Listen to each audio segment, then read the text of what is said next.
কাঁচা কলার তো অনেক রকম রেসিপি খেয়েছো, একবার এই রেসিপিটা কিন্তু তোমরা ট্রাই করে দেখতে পারো।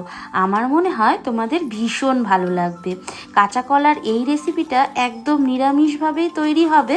আর এই যে দুটো কাঁচা কলা দিয়ে রান্নাটা করছি, এই দুটো কাঁচা কলা দিয়েই কিন্তু অনায়াসে কিন্তু পুরো পরিবারের কিন্তু খুব ভালো মতন করে খাওয়া হয়ে যাবে, জানো তো।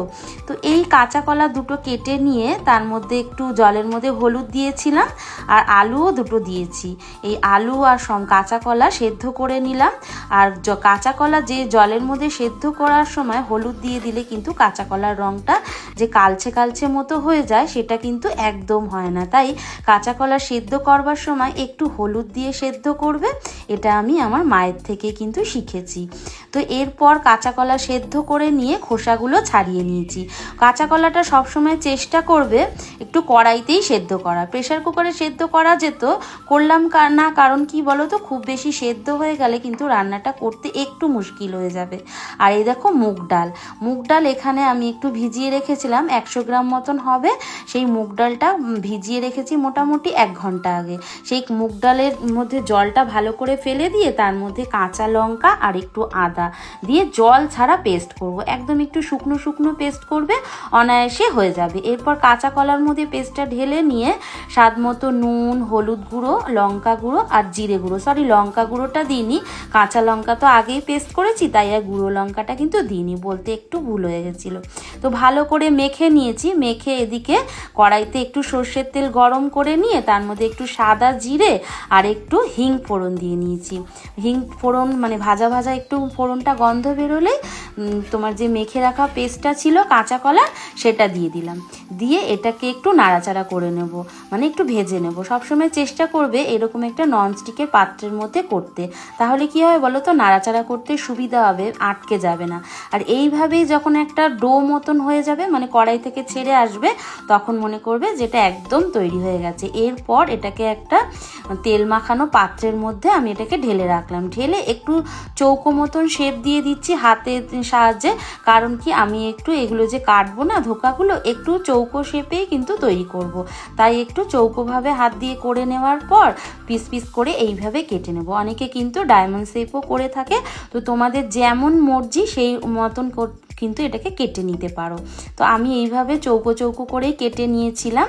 তো দেখো কত সুন্দর কিন্তু তৈরি হয়েছে। সমস্তগুলোই খুব ভালোভাবে কেটে নিয়েছি, ইজিলি কিন্তু এগুলো উঠে যাচ্ছে থালা থেকে, দেখেছো, একদম কিন্তু ভেঙেও যায়নি। এরপর এগুলোকে ভেজে নিতে হবে।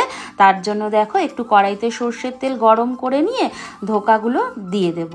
আর এটা কিন্তু হাই ফ্লেমেই করবে, কারণ কি কাঁচা কলা তো সেদ্ধ করাই আছে। আর লো ফ্লেমে ভাজলে কি হবে বলো তো, ভেঙে যেতে পারে। তাই হাই ফ্লেমে একদম কড়া করে ভেজে নেবে।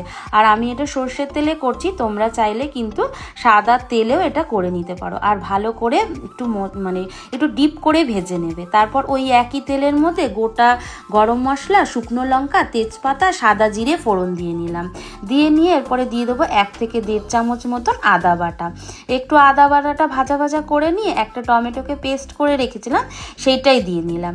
দিয়ে এটাকে একটু নাড়াচাড়া করে নেব। টমেটোটা যখন একটু কাঁচা গন্ধ দূর হয়ে যাবে, তখন সাধারণ যে মশলাগুলো আমরা ব্যবহার করি, যেমন হলুদ গুঁড়ো, লঙ্কা গুঁড়ো, ধনে গুঁড়ো, জিরে গুঁড়ো আর নুন দিয়ে মশলাটা দিয়ে ভালো করে একটু কষিয়ে নেব।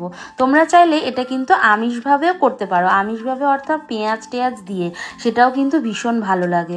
এবার যেহেতু নিরামিষ রান্না, একটু চিনিও দিয়ে দিলাম।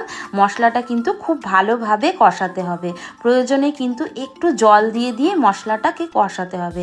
লো ফ্লেমে মশলাটা যত ভালো করে কষানো হবে না, তরকারি কালারটা কিন্তু ততটাই সুন্দর হবে। দেখো মশলা থেকে ভীষণ সুন্দরভাবে তেল ছেড়ে গেছে। এরপর ঝোলের জন্য আমি জল দিয়ে দেবো।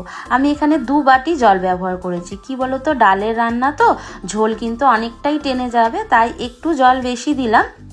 এবার ঢাকনা চাপা দিয়ে দেবো ঝোলটা ফুটে যাওয়া পর্যন্ত।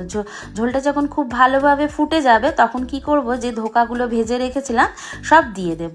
দিয়ে একটু হালকা হাতে নাড়াচাড়া করে নেবো, যাতে ধোকাগুলো ভেঙে না যায়। আবারও ঢাকা চাপা দিয়ে বেশি না, 2 থেকে 3 মিনিট একটু ফুটিয়ে নিলেই কিন্তু তৈরি হয়ে যাবে। এরপর ঢাকনা খুলে নিয়ে এর মধ্যে দিয়ে দেব গরম মশলা আর ঘি।